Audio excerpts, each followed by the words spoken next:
Hi friends, Nisha cooking ಕ್ಲಾಕ್ಸ್ಗೆ ಸ್ವಾಗತ. ಇವತ್ತು ನಾನು ಬೀಟ್ರೂಟ್ ಫ್ರೈ ಮಾಡೋದು ಹೇಗೆ ಅಂತ ತೋರಿಸ್ತಾ ಇದ್ದೀನಿ. ತುಂಬ ರುಚಿಯಾಗಿರುತ್ತೆ, ಆಮೇಲೆ ಹೆಲ್ತಿ ಕೂಡ, ಆರೋಗ್ಯಕ್ಕೆ ತುಂಬ ಒಳ್ಳೆಯದು. ಈ ಥರ ಮಾಡ್ಕೊಂಡು ಒಂದ್ಸರಿ ತಿಂದು ನೋಡಿ ಹೇಗಿದೆ ಅಂತ ತಿಳಿಸಿ. ಇಲ್ಲಿ ನಾನು ಬೀಟ್ರೂಟು ಮೇಲಿಂದೆಲ್ಲ ಸಿಪ್ಪೆನ ಪೀಲ್ ಮಾಡಿ ಈ ಥರ ಮಾಡಿಟ್ಕೊಂಡಿದ್ದೀನಿ. ನೋಡಿರಿ, ವಾಶ್ ಮಾಡಿಂದ ಈ ಥರ ಸಣ್ಣಗೆ ಪೀಸಸ್ನ ಕಟ್ ಮಾಡ್ಕೋಬೇಕು. ಒಂದು ಉಳ್ಳಾಗಡ್ಡಿ ಮತ್ತು ಒಂದು ಟೊಮ್ಯಾಟೊ, ಒಂದೆರಡು ಹಸಿಮೆಣ್ಸಿನ್ಕಾಯಿ, ಒಗ್ಗರಣೆಗೆ ಕರಿಬೇವು ತೊಗೊಂಡಿದ್ದೀನಿ. ಇಲ್ಲಿ ಬಾಣಲೆ ಬಿಸಿ ಮಾಡಿ ಇದಕ್ಕೆ ಎಣ್ಣೆ ಹಾಕೋಣ. ಬೀಟ್ರೂಟು ತುಂಬ ಚಿಕ್ಕದಾಗಿ ಕಟ್ ಮಾಡಬೇಕು ಪೀಸಸ್ಸು, ಅಂದರೆ ಜಲ್ದಿ ಫ್ರೈ ಆಗುತ್ತೆ. ಇವಾಗ ನೋಡಿರಿ, ಒಂದು 2 ಟೇಬಲ್ ಸ್ಪೂನಷ್ಟು ಎಣ್ಣೆ ಹಾಕಿದ್ದೀನಿ. ಇದಕ್ಕೆ ಸಾಸಿವೆ ಮತ್ತು ಜೀರಿಗೆ ಹಾಕ್ಕೊಳ್ರಿ ಒಗ್ಗರಣೆಗೆ. ಕ್ವಿಕ್ಕಾಗಿ ಬೇಗ ರೆಡಿ ಆಗುತ್ತೆ. ಆಮೇಲೆ ಪಲ್ಯನ ಫ್ರೈ ಮಾಡಬೇಕು, ತುಂಬ ಚೆನ್ನಾಗಿರುತ್ತೆ. ಚಪಾತಿ ಜೊತೆ, ದೋಸೆ, ರೊಟ್ಟಿ ಜೊತೆ ಸೈಡ್ ಡಿಶ್ ಆಗಿ ಇದನ್ನು ಬಳಸ್ಬೋದು. ನೋಡಿರಿ, ಸಾಸಿವೆ ಜೀರಿಗೆ ಚಿಟಪಟ ಸಿಡಿತಾ ಇದೆ. ಇದಕ್ಕೆ ಇವಾಗ ನಾವು ಕಟ್ ಮಾಡ್ಕೊಂಡಂಥ ಹಸಿಮೆಣ್ಸಿನ್ಕಾಯಿ ಮತ್ತು ಕರಿಬೇವನ್ನ ಹಾಕಿರಿ. ಆಮೇಲೆ ಉಳ್ಳಾಗಡ್ಡಿ ಹಾಕಿರಿ. ಇದು ಎಣ್ಣೆಯಲ್ಲಿ ಚೆನ್ನಾಗಿ ಫ್ರೈ ಆಗಲಿ. ಉಳ್ಳಾಗಡ್ಡಿ ಕೆಂಪಗಾಗೋವರೆಗೂ ಇದನ್ನು ಸ್ವಲ್ಪ ಫ್ರೈ ಮಾಡಿರಿ. ಫ್ರೈ ಆದಮೇಲೆ ಇದಕ್ಕೆ ಇವಾಗ ಟೊಮ್ಯಾಟೊ ಹಾಕಿರಿ. ಟೊಮ್ಯಾಟೊ ಇದರಲ್ಲೇ ಮೆತ್ತಗಾಗಲಿ. ಆಮೇಲೆ ಬೀಟ್ರೂಟ್ ಸೇರಿಸಿ ಫ್ರೈ ಮಾಡಿಕೊಡ್ರಿ. ತುಂಬ ಟೇಸ್ಟಿಯಾಗಿ ಬರುತ್ತೆ ಪಲ್ಯ. ಒಂದ್ಸರಿ ಟ್ರೈ ಮಾಡಿ ಫ್ರೆಂಡ್ಸ್, ನಿಮಗೆಲ್ಲರಿಗೂ ತುಂಬ ಇಷ್ಟ ಆಗುತ್ತೆ ಅಂತ ಅಂದ್ಕೊಂಡಿದ್ದೀನಿ.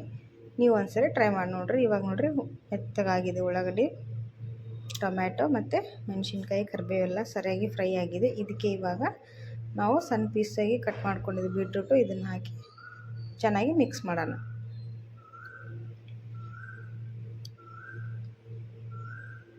ಇವಾಗ ನೋಡಿರಿ, ಇನ್ನೊಂದ್ಸರಿ ಸರಿಯಾಗಿ ತಿರುಗಿಸ್ರಿ.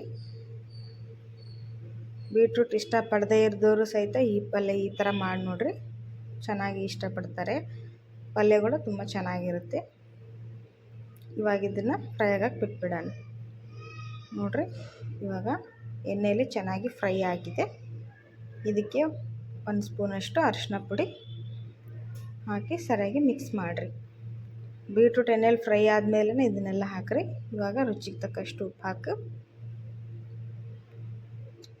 ಎರಡನ್ನು ಸರಿಯಾಗಿ ಮಿಕ್ಸ್ ಮಾಡಿರಿ. ನಾನು ಸ್ವಲ್ಪ ಹೊತ್ತು ಇದು ಚೆನ್ನಾಗಿ ಫ್ರೈ ಆಗಲಿ. ನೋಡ್ತಿರ್ಬೋದು ಯಾವ ಥರ ಫ್ರೈ ಆದಮೇಲೆ ಹೇಗೆ ಕಾಣಿಸ್ತಾ ಇದೆ ಅಂತ ಹೇಳಿ. ಇದಕ್ಕೆ ಇವಾಗ ಸ್ವಲ್ಪ ಖಾರದ ಪುಡಿ ಹಾಕ್ಕೊಳ್ರಿ. ನಾನಿಲ್ಲಿ 2 ಟೇಬಲ್ ಸ್ಪೂನಷ್ಟು ಹಾಕ್ತಾಯಿದ್ದೀನಿ ಖಾರದ ಪುಡಿ. ಸ್ವಲ್ಪ ಖಾರ ಜಾಸ್ತಿ ಹಾಕ್ತಾಯಿದ್ದೀನಿ ನಾನು, ಯಾಕೆಂದರೆ ಅದು ಸಿಹಿ ಅಂಶ ಇರುತ್ತಲ್ವ, ಅದರಲ್ಲಿ ಸ್ವಲ್ಪ ಖಾರ ಇದ್ದರೆ ಚೆನ್ನಾಗಿ ಟೇಸ್ಟ್ ಆಗುತ್ತೆ ಅಂಥೇಳಿ ಖಾರನ 2 ಸ್ಪೂನ್ ಅಷ್ಟು ಹಾಕಿದ್ದೀನಿ. ನೀವು ಕಡಿಮೆ ತಿನ್ನೋರಾದರೆ ಕಡಿಮೆ ಹಾಕ್ಕೊಳ್ರಿ. ಸ್ವಲ್ಪ ಕೈ ಆಡಿಸಿ ಖಾರ ಎಲ್ಲ ಕಡೆ ಹೊಂದ್ಕೊಳ್ಳೋ ಹಾಗೆ ಸರಿಯಾಗಿ ಮಿಕ್ಸ್ ಮಾಡಿ ಸ್ವಲ್ಪ ಹೊತ್ತು ಫ್ರೈ ಆಗಕ್ಕೆ ಬಿಡಿ. ಆಮೇಲೆ ಮೇಲ್ಗಡೆಯಿಂದ ಸ್ವಲ್ಪ ಧನಿಯಾ ಪುಡಿ ಕೂಡ ಹಾಕ್ತೀವಿ. ಧನಿಯಾ ಪುಡಿ ಇಲ್ಲಾಂದರೆ ಗರಂ ಮಸಾಲೆ ಕೂಡ ನೀವು ಹಾಕ್ಕೋಬೋದು. ನಾನಿಲ್ಲಿ ಧನಿಯಾ ಪುಡಿ ಅಷ್ಟೇ ಹಾಕಿ ಇನ್ನೊಂದು ಸ್ವಲ್ಪ ಹೊತ್ತು ಮಿಕ್ಸ್ ಮಾಡಿ 1-2 ನಿಮಿಷ ಇದನ್ನು ಸರಿಯಾಗಿ ಇನ್ನೊಂದು ಸ್ವಲ್ಪ ಬೇಯೋಕ್ಕೆ ಬಿಟ್ಬಿಡ್ತೀನಿ. ಇಲ್ಲಿ ನೋಡಿ ಫ್ರೆಂಡ್ಸ್, ಸರಿಯಾಗಿ ಬೇಯ್ತಾ ಇದೆ. ಒಂದು ಸ್ವಲ್ಪ ನೀರು ಹಾಕಿದ್ದೀನಿ ನಾನು, ತಳ ಹೊತ್ತುತ್ತೆ ಅಂಥೇಳಿ.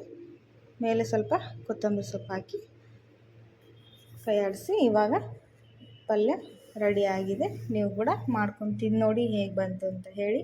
ನಿಮ್ಗೆ ಇಷ್ಟ ಆದರೆ ನಮ್ಮ ಚಾನಲ್ಗೆ ಸಬ್ಸ್ಕ್ರೈಬ್ ಮಾಡಿರಿ, ಲೈಕ್ಸ್ ಮಾಡಿರಿ, ನಿಮ್ಮ ಫ್ಯಾಮಿಲಿ ಫ್ರೆಂಡ್ಸ್ ಜೊತೆ ಶೇರ್ ಮಾಡಿಕೊಳ್ರಿ ಅಂತ ಹೇಳ್ತಿದ್ದೀನಿ. ಇವಾಗ ಇದನ್ನು ಸರ್ವ್ ಮಾಡ್ತೀನಿ. ನೋಡಿ ಫ್ರೆಂಡ್ಸ್ ಯಾವ ಥರ ಬಂದಿದೆ ಅಂತ ಹೇಳಿ.